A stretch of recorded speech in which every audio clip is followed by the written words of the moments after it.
Hello, everybody. Sorry to do two recordings this week, but once I got up to about 28 minutes on the last one, I thought, you know what, that's enough for this. So I'm gonna jump ahead on the PowerPoints. I'll post the PowerPoints, but it'll be one PowerPoint file, and I'm doing these two lectures based on it. So last time we talked about the end of the semester and projects and all that kind of stuff. I just wanted to cover some actual material for the course, and that's what I'm going to do right now. So I thought I'd start right here because this is April 8th, 2024. We've got a total eclipse of the sun coming up, and in Rochester's under what's called the path of totality. And so they say that we'll have lots of people coming to visit the Rochester area and staying in hotels and spending lots of money and everything. So it's a great tourist bonanza for us. Well, the other thing that it is it's also a great topic for either your final project or for your health and ecology project. I know it's not quite health and ecology, not much eco when it comes to solar eclipses. But it would still be an interesting science project, and I'm certainly, that's a fine thing to look at. So data vises related to the total solar eclipse could be things like, what should users expect? What does, what percentage of the country sees this totality? How long does it last? How much of the sun is going to be obscured? What happens in areas just off of the path of totality? All those kind of questions would make for a kind of interesting little project, and in a viz format would be, pretty fun thing to look at.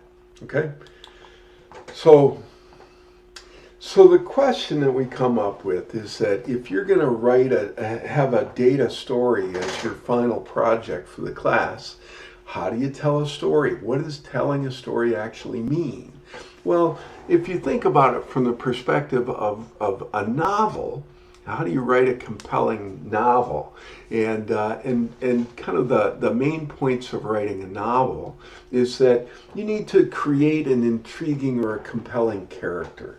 There's always a character involved in a novel because it's a story about people. That's what we like to hear about, is stories about people. Along with the compelling character, you want to have a compelling setting.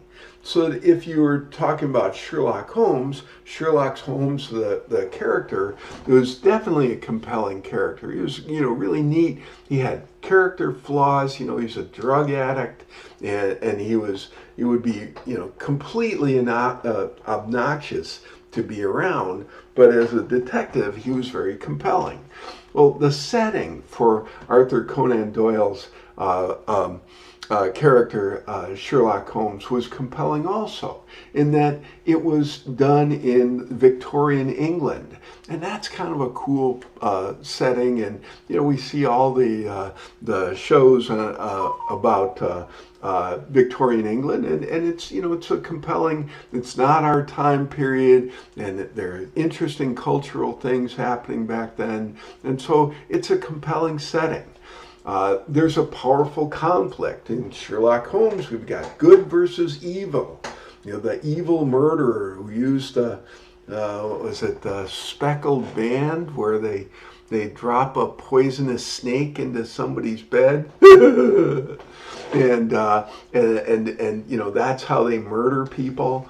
And then a powerful solution or an ending. In Sherlock Holmes, Sherlock triumphs, and the bad guy gets caught, and ends up swinging, and so there's a powerful solution to the story of Sherlock Holmes, and that's how you write a compelling novel. What does that imply about a data story? Well, they're not that different. Now we've been telling stories as humans forever, ever. And when we think about what it means to be human, what it means is that, you know, we have a mythology that where we have characters and we have people that do things and we have heroes and we have, you know, things happening to people. Well, Joe Campbell, who was a mythologist, and I bet you his parents were so proud of him when he told them that he's going to college to become a mythologist. Fascinating guy, but just joking. He wrote a book called The Hero with a Thousand Faces, and I'm not going to explain this one, but if you're interested in this, the common themes that exist across pretty much all mythologies, which, you know, are guide human history, is this hero's journey. And heroes, you know, start out as one kind of a person, but then they evolve over time, and then before they get to the final climax where, you know, good triumphs over evil. And it's just really interesting. So, you know, telling stories is a fascinating thing that, you know, we as humans just do. Well, if you want to think about the steps to telling a story with data, how is that different? Well, let's go through a few steps here, and you know, maybe this will help you kind of get organized. And the first step is to pick a topic, something very broad that's, you know, like gender and climate change. That's a huge topic. It could cover all kinds of stuff. And you know, find something that's interesting to you. If you already have a data set, then your topic would be a broad stroke about what the data covers. Your topic ideas can come from anywhere. It might be something you're passionate about, or something you come across in an article or a book that sparks your curiosity. Curiosity is a huge component of this. And just as an example, you know, the women composers in Western music, which was a data viz that this person did, came about because the person read an article that said only 1.8% of the pieces performed by America's largest orchestras were composed by women. That's a fascinating statistic. And that can be a jumping off point to find a topic for either your final capstone, for your data viz, or for your final class project. That's an interesting little factoid. What do you do next? Well, do your research. Find out about that. Read articles about your topics. Use Google Scholar. Google Scholar's got tons of great stuff out there. General web searches are really good and can help you to kind of narrow down your topic. One of the first things that I look for when I'm taking on a new topic is I want to make sure that I've got the right keywords. And finding the right keywords is not an easy thing to do. It can take a long time of searching. Then you just kind of see a keyword out there and you're like, wait a second, I think I got that one. And that can be a big step in the right direction for you. Find and explore whatever data you can relative to your topic. And explore is an unstructured thing. You want to start, you know, grouping things together. Do your group buys, do your order buys. See what fields drive the data in what directions. What are the most important data elements that come up time and again in your data? That's kind of what exploring your data is. Now, you shouldn't just go scrolling around looking for correlations. That's not good. We talked about that once before, and that's where I said you're going to find out that, you know, criminals have big feet. You know, it's kind of a classic misapplication of correlation, because what you're really finding is that criminals are mostly men, and men have bigger feet than women. So, you know, if criminals have big feet, you know, you wouldn't want to say that somebody who has big feet is thereby a criminal. That's ridiculous. So exploring the data is different than just kind of, you know, cruising through it, looking for anything that correlates with anything else. So you need to have a research question in mind as you explore your data. Create your research question. What is it that you want to do your research about?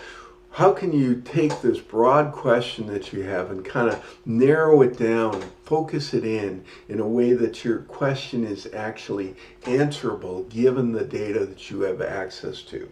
That's a complicated step, and it's one that's really important to do. Now, on a team project, it's easier because you can talk to your team members about this and find a way to focus in and to find an answer to a question that you're looking for.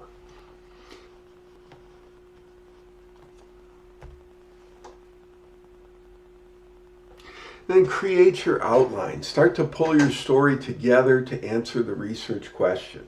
Don't be afraid to change your emphasis as you go, but think about what you're doing. And one way to help do this is that assume that the person looking at the story has no prior knowledge of the subject, so that you're not trying to guess what the person looking at the story already knows. Just go ahead and say what needs to be said and approach the data from the perspective that you're going to approach it from. Do what needs to be done. And then out of this comes your design. And your design is the way that you're going to tell your story. So think about what you're going to be doing from the perspective of a story, a thing that humans have been doing forever. Just because you're telling it with data doesn't mean that it's not an intrinsically human thing that you're doing by telling a story.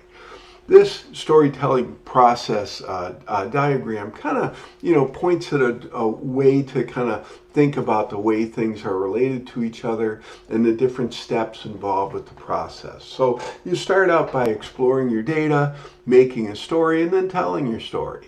You may have different people involved in this, and as you work on a team project, you may want to break things up a little bit.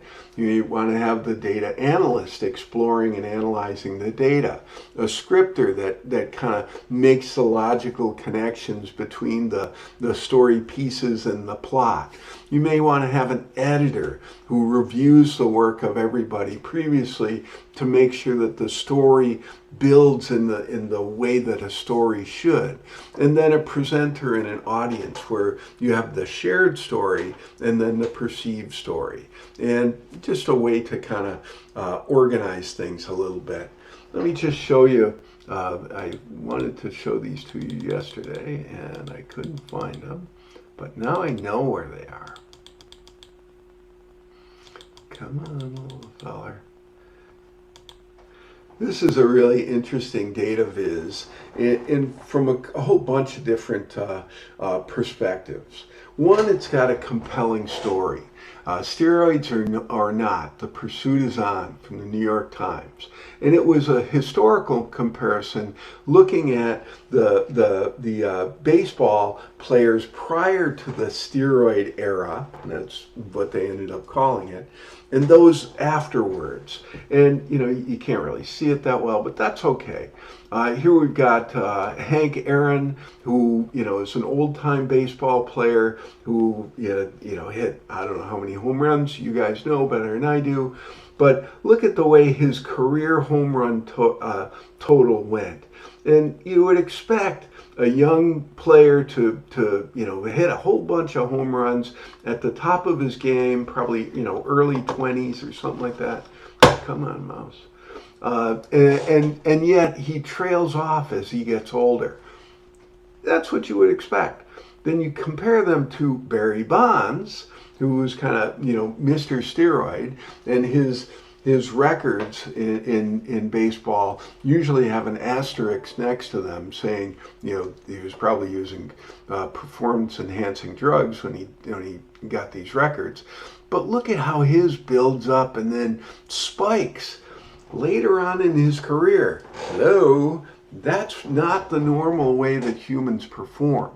And so it's just interesting. And then so we've got these individual differing paths to the top of the charts, Then we've got this other graphic element, which is nice because we've got a compelling number up here. We've got an interesting picture in here. The colors are nice. This graph is interesting because there's a textual explanation in here, and then they stuck this other graphic element just right inside the axis for this other one.